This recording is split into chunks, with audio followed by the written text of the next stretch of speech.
I bet you have heard that dislikes are a form of engagement, and engagement is always good for our videos, right?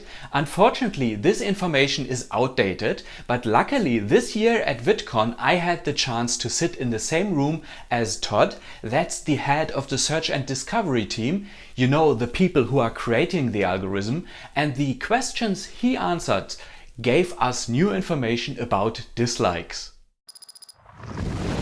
The big question is, of course, are dislikes good or bad for our videos?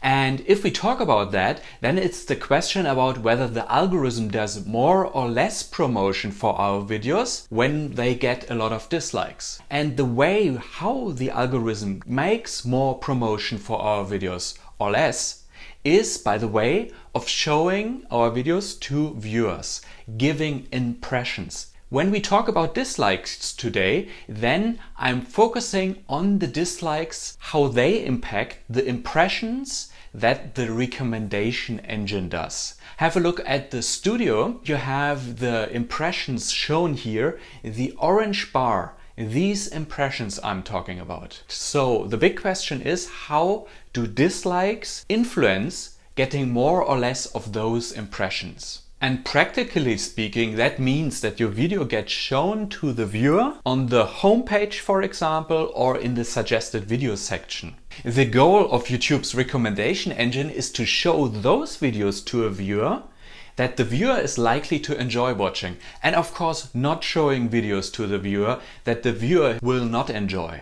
However, it is always learning, this recommendation engine is always learning for each individual viewer what that viewer likes and what that viewer doesn't like. And since we are talking about dislikes today, let's look at the negative side.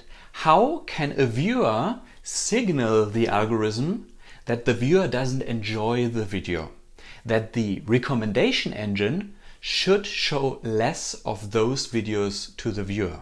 And there are several different ways, of course. One particular way is that the viewer just doesn't click a video that gets recommended to that person. A second signal is that if the viewer clicks the video but then has just a very short watch time, and you guessed it already, here's also where the dislikes come into play, right?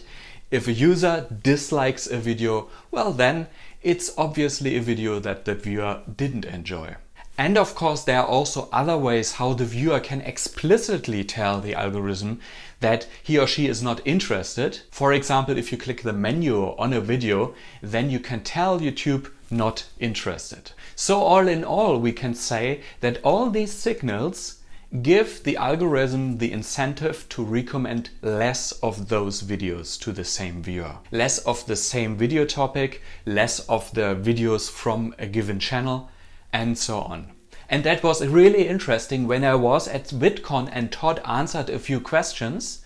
He looked at how videos got recommended. He was explaining how the recommendation system chooses videos to show to the user and if it does rightly so. And what he did in order to prove to us how the recommendation system made its decision is by looking at the like to dislike ratio. You know, the likes versus dislikes you also see in the studio nowadays, this ratio. It is not the only factor, but for him in this situation it was a usable indication whether a video is worth recommending or not. And to no surprise, after the talk I witnessed how another YouTuber asked Todd about this likes to dislikes ratio, whether this is actually a factor in the algorithm.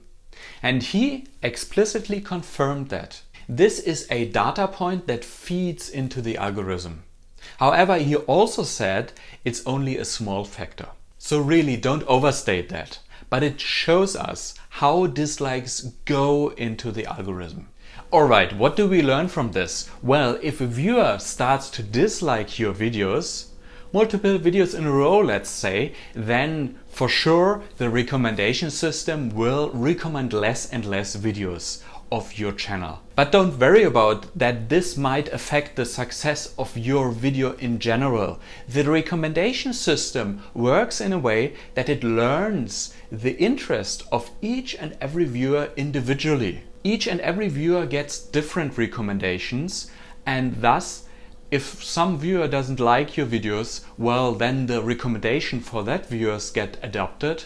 But that doesn't change that your fans will still get to see your videos. Of course, if your video gets really a lot of dislikes, then this information spreads across the recommendations of other viewers as well.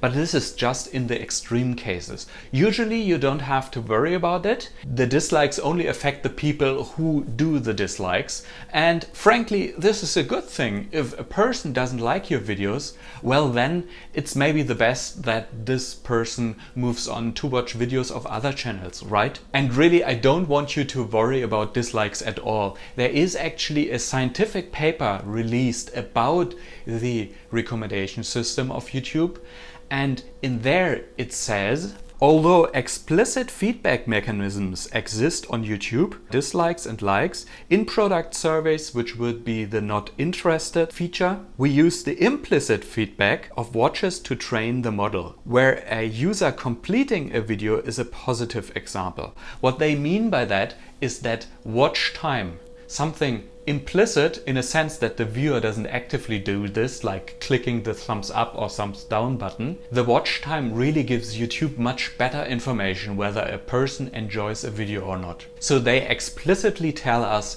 that dislikes, likes and so on are a factor, but they don't really use it that much. As confirmed by Todd when he said at the conference that the likes to dislikes ratio is a factor in the algorithm, but not an important one.